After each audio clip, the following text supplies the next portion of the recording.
To another episode of ARWP, the All Real Wrestling Podcast. I am your host, Eric Novak, and today we have a special guest. He is the Prince of Rome. He is D3. Hi, Eric. Hi, guys. Thank you so much for inviting me here on a podcast. It's really awesome to do that. Well, we're honored to have you, and we have so many questions. We're ready. We're excited. Let's start with. Go ahead. I'm here. Awesome. Let's start with the first question. Tell me what made you want to pursue pro wrestling? Well, it's hard to tell you. I always say this example so people can understand. For me, professional wrestling is like true love. When you love someone, when you fall in love with something, sometimes, yes, you like a lot of things from this person, but you don't know very well why you love this person. It's just something that you feel is something that you can stay without. So when I was 12 years old, I watched SmackDown for the first time, and immediately was a falling in love. And I decided I want to be a pro wrestler one day. It definitely was hard because from the country that I come from, so from Italy, from Rome, we're not famous to be a pro wrestlers. And for us, this business is so far. It's just like American business or Japan and Mexico. So I remember at the school, every time I was like, what do you want to be when you become older? And I said, I want to be a pro wrestler. They look like you're crazy. You want to be like an astronaut. But now I'm here and I'm doing what I love. So, but the point is, for me, yes, wrestling is like the true love. Is something that you feel is necessary for me, make me feel alive. And so that's the best example that I can tell you. When you love someone, pretty much. Awesome. We never got that kind of answer, so it's very unique to hear that. That's amazing. I love also the fact that you represent, your hometown. I love that you represent Rome, that you have it tattooed on your body. It's your gimmick, it's your character. Yeah. Tell me how all that, put into your character. Tell me how you portrayed it. Even like your gear, it's just so unique. When I saw your gear for the first time, when I saw you wrestle for the first time, I was like, who is this guy? He looks like $1 million. He looks like someone who's been wrestling through big promotions. Tell me what made you put all this, ideas in your head to create this kind of gimmick. Well, in my case, I don't want to say simple, but in my case, where you come from, like a city like Rome, so definitely a unique city, because I'm from the city, so born and raised, and definitely it's easy to represent as amazing city like Rome. At the same time, it's hard because it is so famous for a lot of things and not for wrestling. So it's a pressure when you want to represent a city like that. Even my name, like D3, a lot of people ask me what that means, or it's my real name. I have first name with a D, so Daniele, and I have two last name, but technically it's one last name. And because my father has two last name, and so it's Dentice d'Accadia, so DDD. And when I was at school, like elementary school, the first year, you start and they let you write your name like this, vertical. Mm-hmm. And I saw all the D on a page, and I said that's cool. And then D3, I was thinking about D3. So a lot of people just called me D3 when I was a kid, and I said that's a good idea, even when I started this business at 17, because a letter and a number all around the world, they can understand that, even from other countries. So it was a good idea. Markable, they say markable. And it's easy to say, definitely hard to pronounce my real name. That's why it's short, D3, easy. And the idea of Prince of Rome, I was thinking we never had pretty much nobody from Italy, besides Bruno Sammartino, but Bruno Sammartino came to the States at 9 years old. So definitely on Pittsburgh. Mm-hmm. So definitely it's more American than Italian. And even if it's Italian, yes, born there. But when you move at 9 years old, you don't have the complete idea of what it means to be Italian, the being a culture and traditional that we have. So it's definitely different when you move here, like in my case, mm-hmm. at 25. It's completely different idea. I was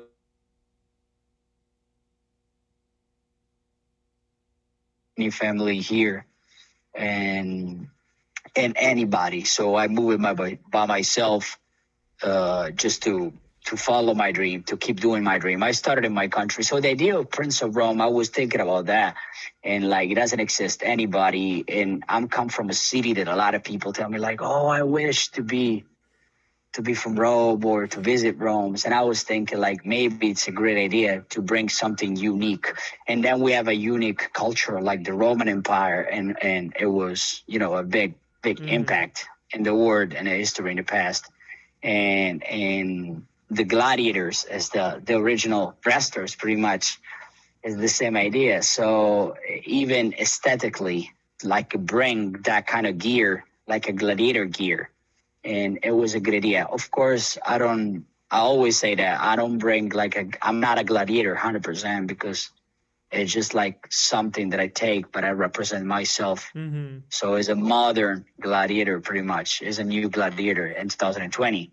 So I don't wanna do like a gimmick like an old gladiator because it doesn't fit who I am. Mm-hmm. So I try to bring my own style. I always say who you want to be or like, do you pick from someone? Yes, everybody has idols, but at the end of the day, that's maybe something cocky to say or confident, whatever. But one day I would like that someone say it's a D3 style. So it's like, if I tell you like Michael Jackson, Elvis Presley, everybody know who they are, who they wear. But it's that kind of Elvis Presley song or Michael Jackson style, and same thing. And I will like one day they say, oh, that's a D3 style, maybe for the tattoo, maybe for the gear, maybe, I don't know, for a style in the ring for some reason.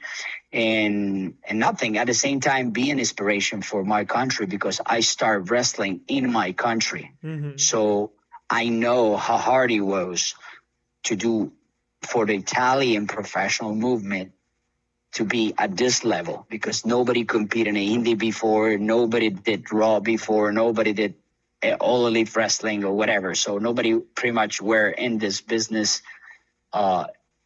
like in a main promotions. Mm-hmm. And I want to be an inspiration to explain like I started like everybody. I started in my country and to be an inspiration for my people. That's what the major, and maybe with the gear, with the name, with the idea, people start to realize that maybe it's not that impossible to compete in this business with the best. And the best usually is in United States, Mexico, and Japan and like that.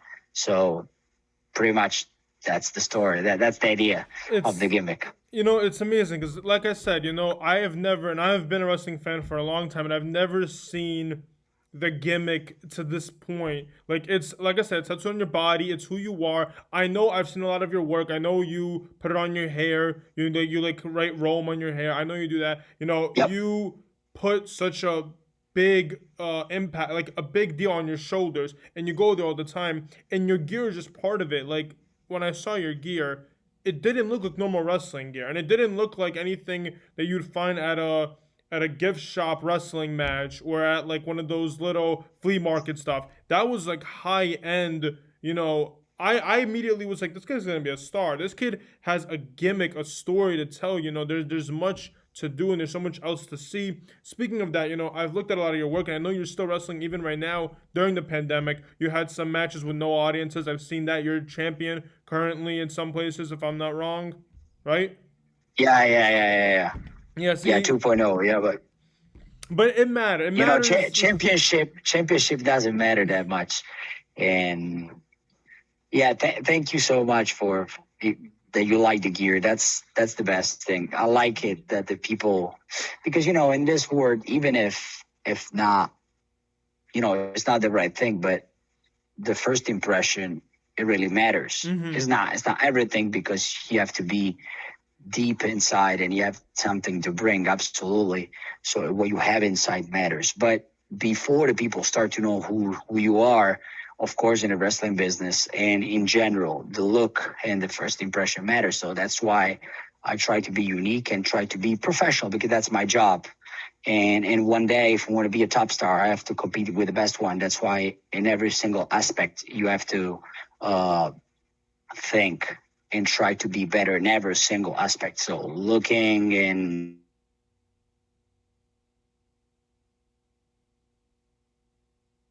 even when you talk with people, Mm-hmm. because even how you talk sometimes it makes you like a professional athlete. I'm a big soccer fan, of course, from my country, my team in Rome. And when I was a child, every time you look like an interview or something from a soccer players or even football players in every single sports. They're really acting really professional. You look these people and you believe that these people are professional athlete. That's why it's so important even for us to do it not only in the ring, not only in the show, but outside it. So 24/7 pretty much. All right. Yeah. No, it does matter, and even the way you said it, like for example, one big thing that you've been doing was AEW, and your first match was against the Dark Order. I remember that, and I didn't even pay attention to the Dark Order because I was more paying attention more to you. You stole the show. You looked better. You had Thank you. more, and that's the goal that you should be going with. You wanna upstage even that town because you're the one that people want to look at, and not the other way around. So you did do what you were saying your goals out to do, and that's making a name and that's showing it off. Let's talk more about instead of the whole AEW. We'll get to like AEW a little bit later, but let's talk about more about like your career before it. What was the largest crowd you ever worked? What was the shortest crowd you ever worked? So the biggest crowd work, it was before I did Raw and All Elite. It was 5,000 people in the arena, and it was in Italy. Like I used to work with a big promotion. They call it like NWE, New Wrestling Evolution Mm-hmm. before, and then become New Wrestling Entertainment. And they used to bring like a former WWE superstars, people from Mexico and from Japan, like Ultimo Dragon, Rikishi, Vampiro, Rob Van Dam, Gangrel. And I met a lot of these people before I went here in the States too. So, and then they see me again, and it was fun. And so that promotion treat us like really like a professional athlete in a Mm-hmm. big arenas, hotel, airplane, like WWE, same thing. They pay you very well, and nothing at that promotion. What was the question? I forgot. The question was, what was the largest crowd you ever worked and the shortest crowd you Oh, ever okay. worked? And that's why with this promotion I work that big crowd because they bring so many big names. Mm-hmm. And we did a tour in Italy. They went to France, Malta, Spain. They bring Ultimate Warrior versus Orlando Jordan. So over there it was 15,000. So, but I wasn't there. I Mm-hmm. wasn't there. But so it's the same promotion. That's why we bring that kind of crowd. The max that I work it was 5,000. It was definitely like a great sensation because I remember I felt really the crowd, the vibes on the crowd when they steps on the stairs, Mm-hmm. and so you really felt like a stadium, and it was really amazing sensation. All right, and what was the shortest crowd you ever worked? Like the Oh least amount damn! of people. In Italy sometimes, and it happened like 10 people, 20 people in a show, All right. but they teach me like it doesn't matter if 5 people or 100,000, they pay the same ticket. Mm-hmm. So always give even to that 5, 10, 50, whatever. Give your best. So they have to earn that ticket.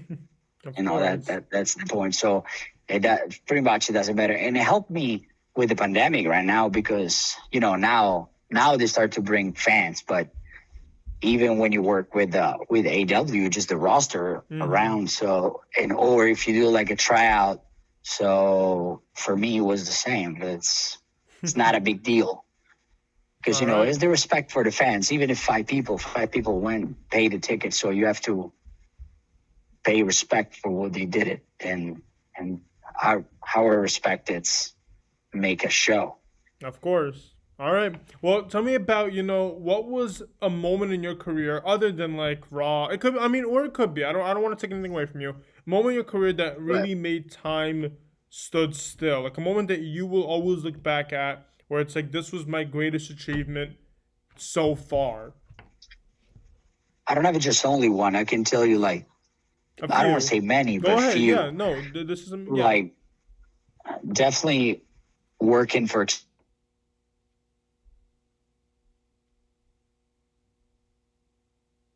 or with the pro wrestling in Italia's Got Talent in 2013. It never Mm-hmm. happened before that in Europe a talent show bring pro wrestling in, and they call us. We did the tryouts and everything that you have to do. Italians Got Talent is the same like Americans Got Talent, same thing, same exactly product, and with the wrestling business. And so the ring was in the arena, was the building over there, was the ring over there. Mm-hmm. It was the theater, so the stage, and we went over the semifinals. So definitely something like nobody expected, because wrestling is not that famous in our country, and a lot of people, they don't like it, even because they think like it's not good for kid, and they're always the same thing, it's too violent and that kind of things. But they don't understand that wrestling pretty much is like movies, and can, between movies and sports, so can teach you a lot of values, a lot of things, because that's what wrestling does it. So, but a lot of people, they don't go deep, they just look superficially, and then that's why they judge in that way. And so I was surprised that we passed the semifinal and was close to the finals in a big TV program like that, live in front of all our country. That's definitely like, even if it doesn't matter in the word, but it's a big achievement for me, because I know the TV program is so important. It's a worldwide program. And other things, thanks to wrestling, they call me, still in Italy, they call me to do movies. So I did 3 movies in Italian movies, but cinema movies. So then I went to the cinema and I watched myself.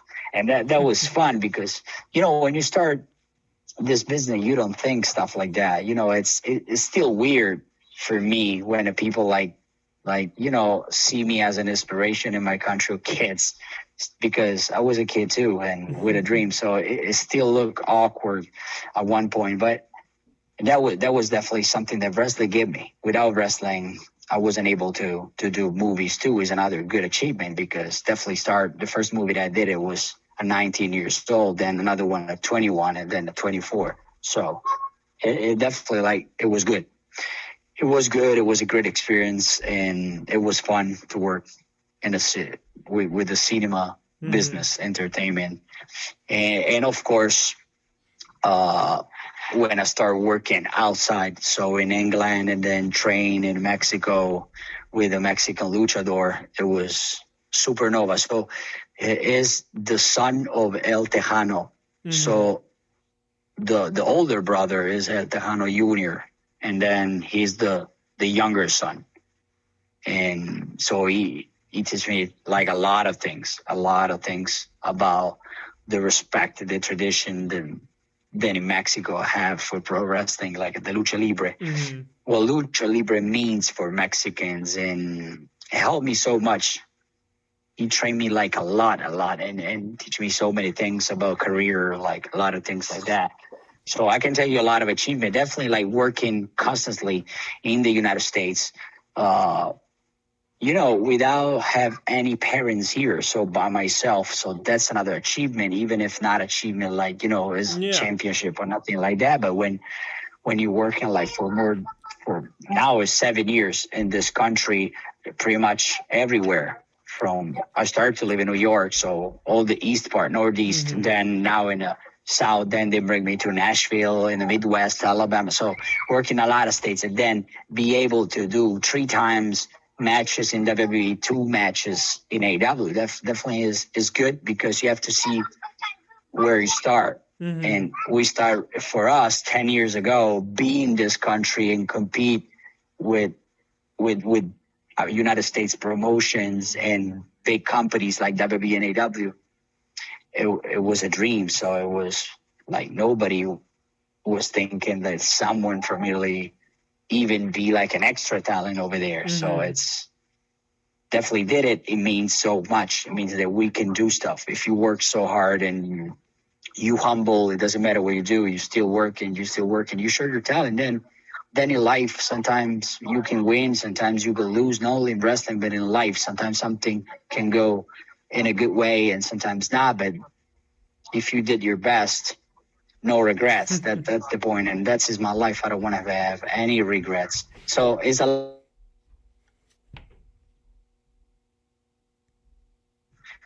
only about, be on Raw. Yes, that matters 100%, but it's the message that you bring. It matters definitely more.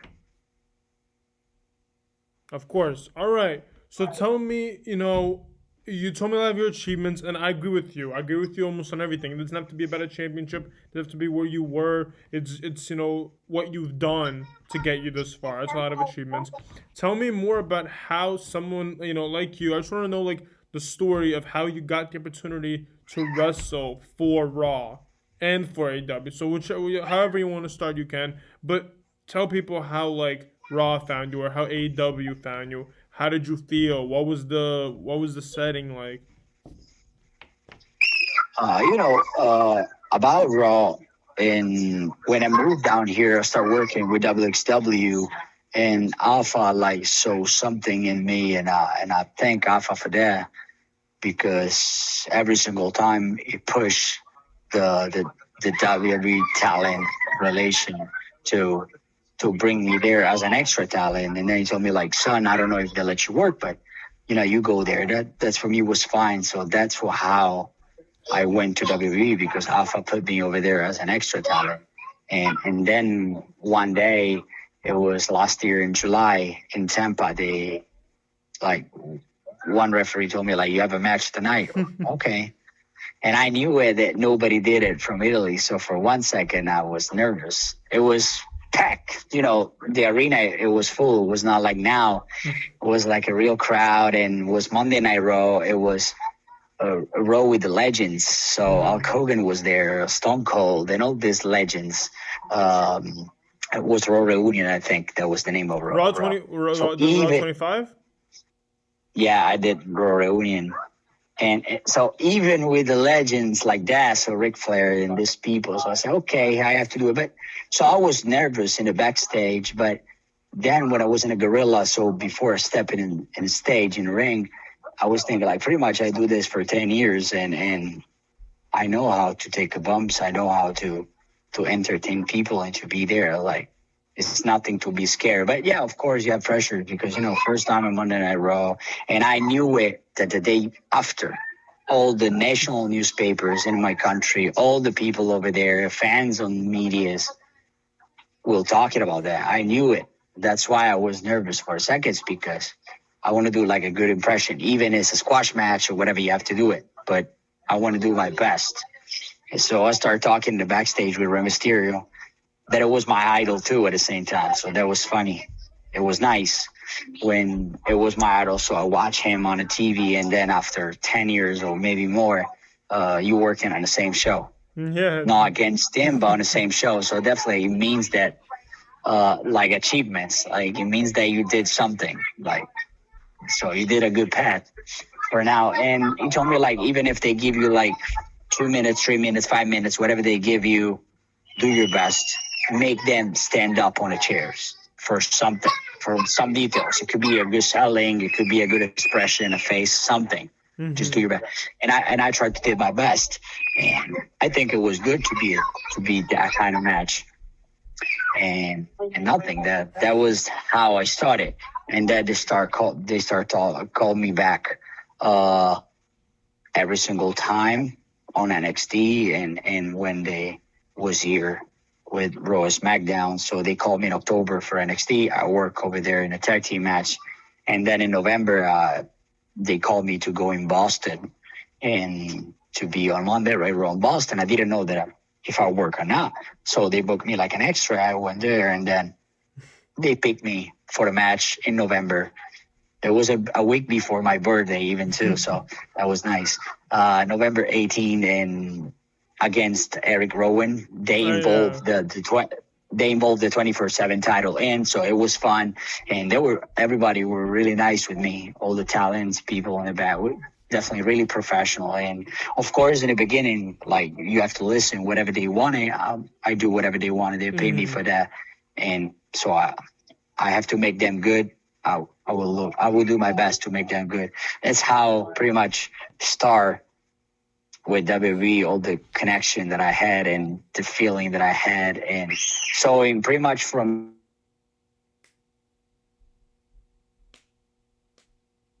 July, November, and 4 or 5 months, did a 3 match with WWE. A lot of people there, they were crazy about it. Like, oh, maybe you signed. No, guys, like step by step, don't.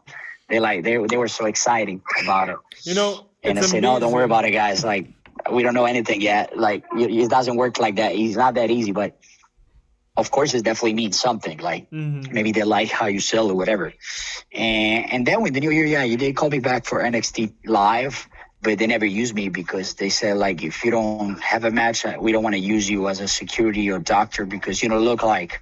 So, and they saw you already on the TV, so maybe it doesn't work. Hmm. And then I supposed to do WrestleMania week with them, but then with the pandemic, they canceled everything. They moved it to the performance center, and then from there, I never heard anything from WWE. So of course, it was a pandemic. They bring other talents, absolutely. Hmm. Like you know how that works. Of course. So it doesn't exist just you.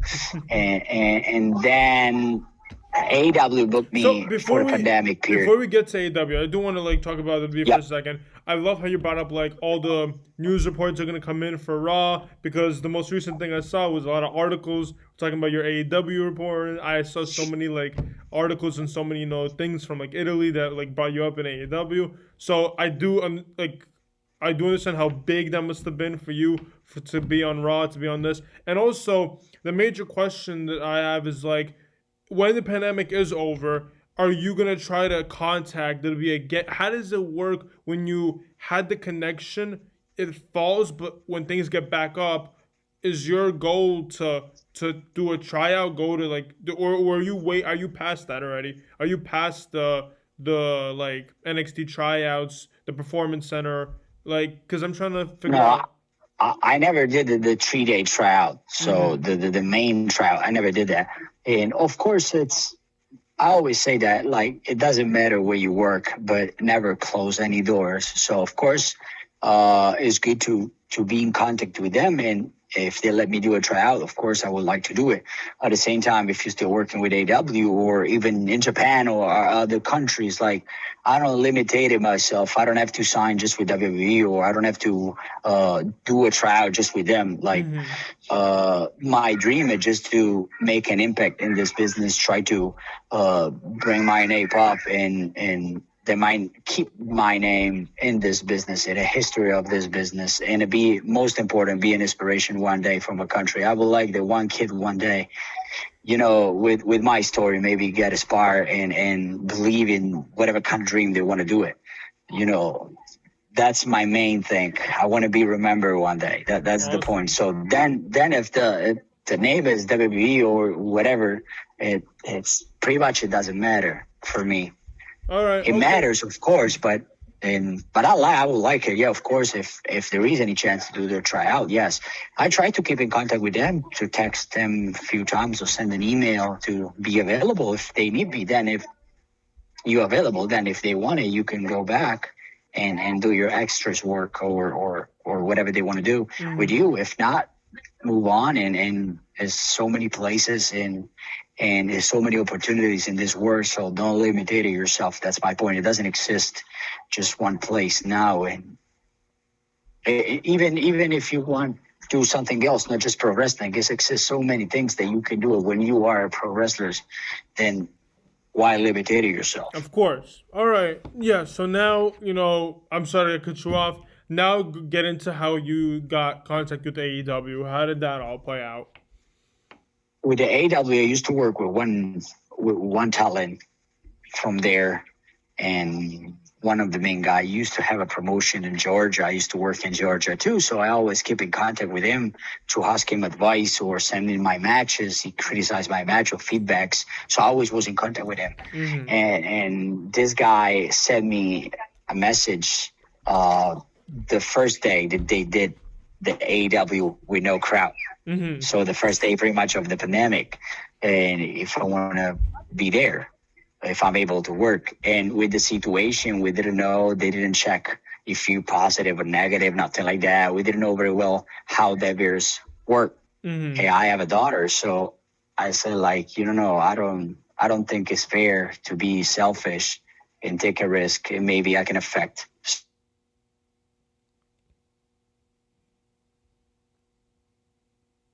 someone. Maybe someone is positive. So I have to think about the community in Mm-hmm. general, not just my family, not just my daughter, but myself. in general, the community, instead of be selfish, go on AW, and then maybe someone can have a problem with the virus or can die. Of course. I don't want to take that risk. And I think they understand it, but at the same time, I knew it. That say no is maybe close a door for you, or you can lose a chance. I never expected in my life to say no for an opportunity like that.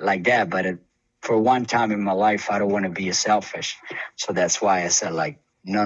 Now it's something bigger than do like your shows and your lights on you on a stage. It's definitely like a pandemic. It's something bigger.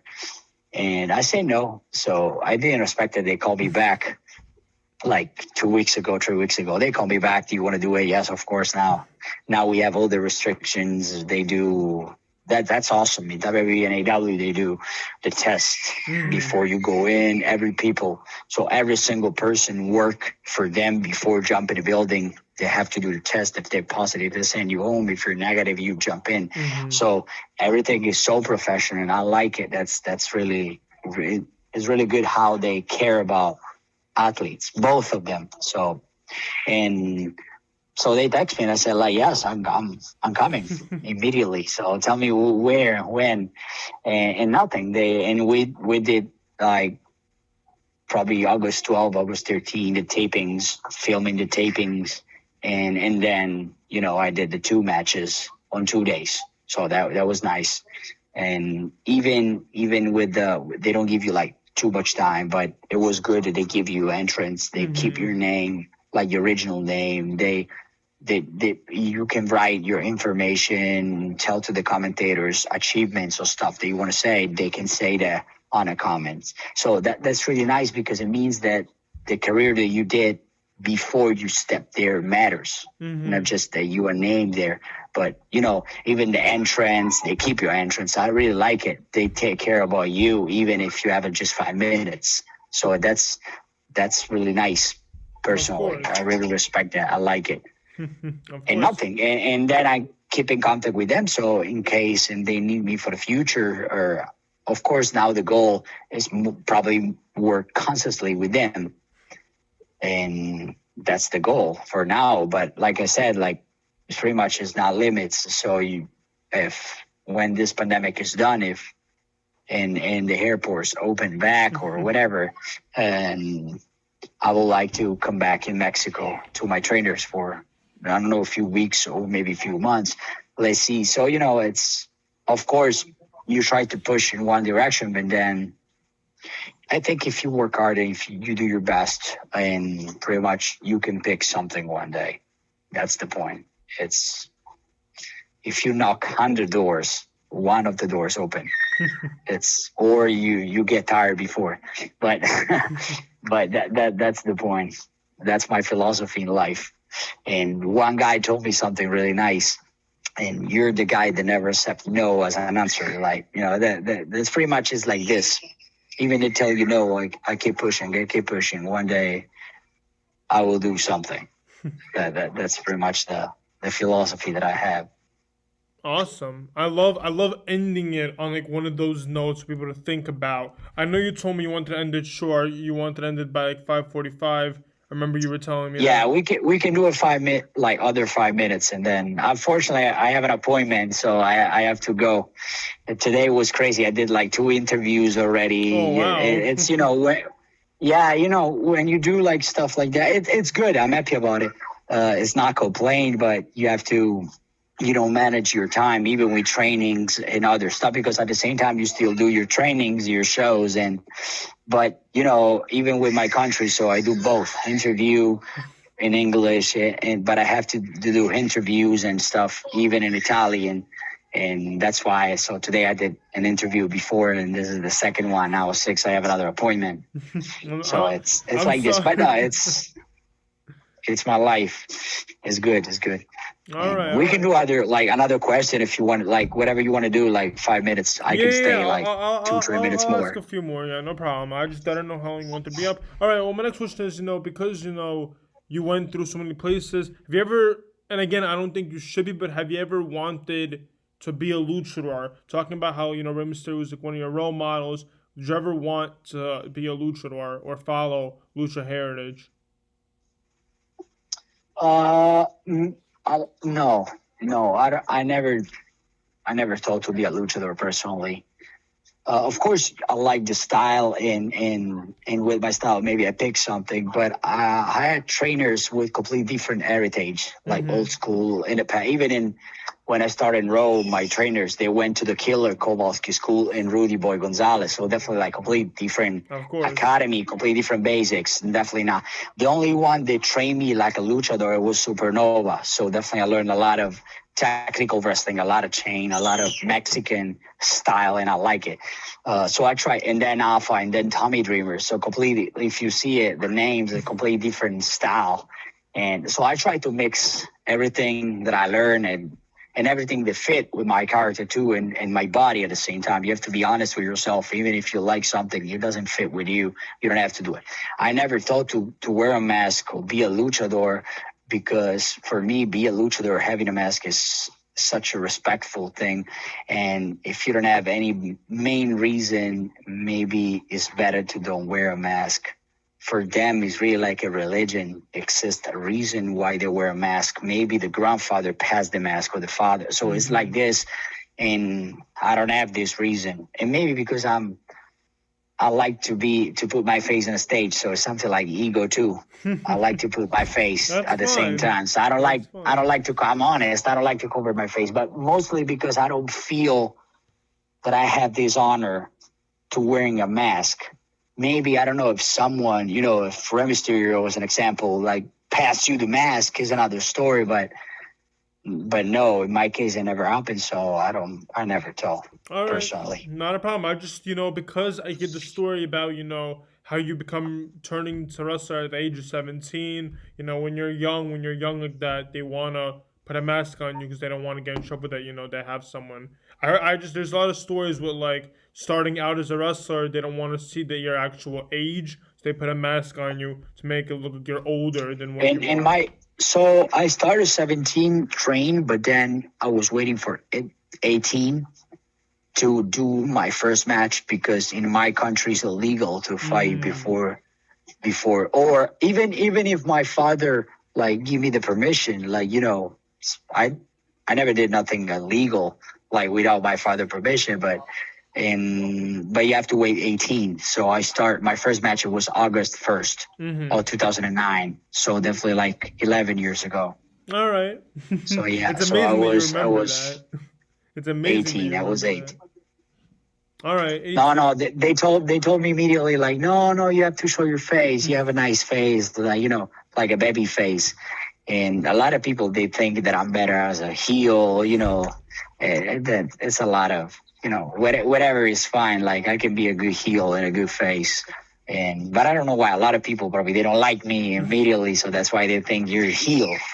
But I think others heels. think that your I think face. heels are just better. I think that's like when you're a heel, there's more to your character than just being a face. When you're a heel, that means you have a good plot, you have a good story, you have good action. It doesn't necessarily mean you look like a bad guy. It's more like you have what it takes to be the level of a bad guy.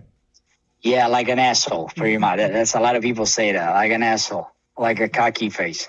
But I think as a heel is better, maybe not that I prefer. I prefer sometimes to be a face because Mm-hmm.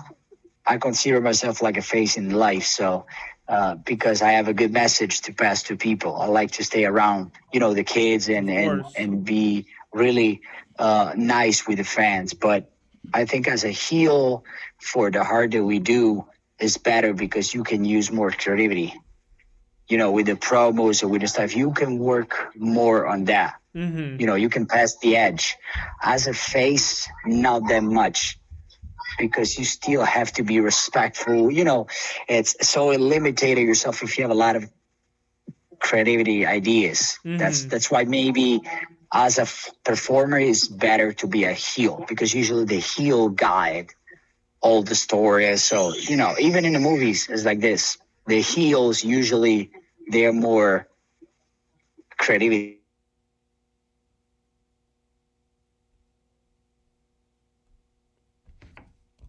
these characters. Mm-hmm. A lot of people love heels too many times and not a baby face for this reason because they're more realistic, maybe. That's why. As a performer, sometimes yes, and even because I'm from another country and speaking 3 languages, so you can put that as I'm better than you, or something like that. And as a face, not that much. You can use it, so that's why it's good. Maybe for this reason, you think I'm better as a heel because there's so many skills that put me maybe better as a heel. But I don't have any preference personally. It's a lot of good point to be a baby face. Really great points to be a baby face. Awesome. And other good points to be a heel. Awesome. All right, and let's end it with one awesome question. We got to really think about it. Tell me 3 guys that you or girls that you want to wrestle in the future. Like matches that that you want to do. Ones that are possible, also like ones that that you have the chance to wrestle them. Who would it be? The impossible one. It's with Rey Mysterio, so it's harder. Mm-hmm. It's older, it's. I don't think it's. I would like to share the ring, stay in the ring with him, so do a match against him. And because Maybe the other guy that I would like is not alive anymore, so there's a big chance to wrestle his son. The son, maybe the son, but not the father. And I don't know. It's other possibles.